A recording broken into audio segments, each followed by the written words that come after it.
টাঙ্গাইলের সখীপুরে ঘটেছে এক হৃদয় বিদারক হত্যাকাণ্ড।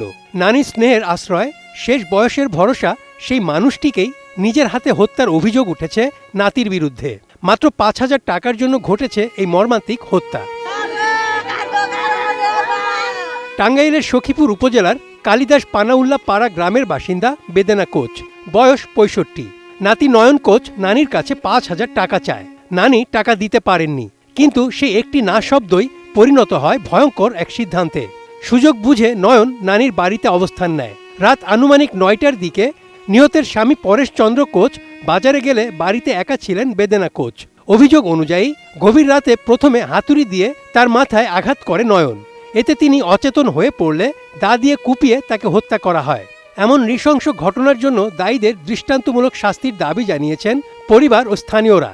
৩২ ইঞ্চি জেভিকো টিভি এখন মাত্র ১৫,০০০ টাকায়, সাথে পাচ্ছেন ৩ বছরের প্যানেল ওয়ারেন্টি। আমার মায়ের জীবন তো শেষ করে দিছে কেন? কি অপরাধ করছে? আমার মায়ের বিচার চাই। যে মারুক, যে হত্যা করুক, তার বিচার চাই। আমার মারে যে হত্যা করছে তার আমি বিচার চাই। আমরা কিছু করলাম না, নিজের বাইক নাকি নিজের নাতিনকে দিতে ফোন করতে পারে, তখন কি কম আমরা। আমার মার কানের মার কি আছে, কানের মার কি ছিঁড়া, তারপরে মালা তাহলে তো মুড়াছেন রূপা, সেই রূপার মালাটা ছিঁড়া টাইনা নিয়ে গেছে গা, হাতের আঙ্গুল গোনা টুকরা টুকরা হয়ে চোখে চলতে পড়ে রয়েছে। আমি জিজ্ঞাসা করছি এ নেই বুঝছেন, তুমি বলো আমার, তুমি যদি কইয়া থাকো আমি তোমার বাপ লাগে, তুমি হাসা কথা কও আমার কাছে। ঠিক আছে, কয় না বাবু আমি এই সমস্ত কাজ করি না। আমি দিদিরে কয়ে দিয়া আমি অনুষ্ঠানে গেছি, অনুষ্ঠান দেখে শুই না, তারপরে আমি গেছি মালিকের বাসায়। আমি ধারণা করছি আমার ছেলে তো এই কাজ করতে পারে না। অভিযুক্ত নয়ন কোচ একই গ্রামের শ্যামল কোচের ছেলে। সে পেশায় একজন কাঠমিস্ত্রি। ঘটনার পরপরই পুলিশ অভিযুক্তকে আটক করে। পুলিশ জানায় প্রাথমিক জিজ্ঞাসাবাদে নয়ন কোচ হত্যার দায় স্বীকার করেছে।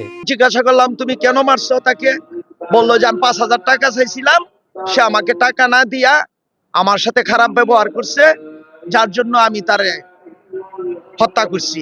এই ঘটনা মামলা হয়েছে এবং তার মৃতের স্বামী বাদী হইয়া মামলা এজাহার দায়ের করছে। আমরা এজাহারের ভিত্তিতে মামলা নিয়ে নিচ্ছি। সামান্য ৫,০০০ টাকা না পেয়ে নানিকে হত্যা, যা কোনোভাবেই কাম্য নয়। এ ধরনের মর্মান্তিক ঘটনা যেন আর কোথাও না ঘটে, এমনটাই প্রত্যাশা সবার। Desk report, ATN news.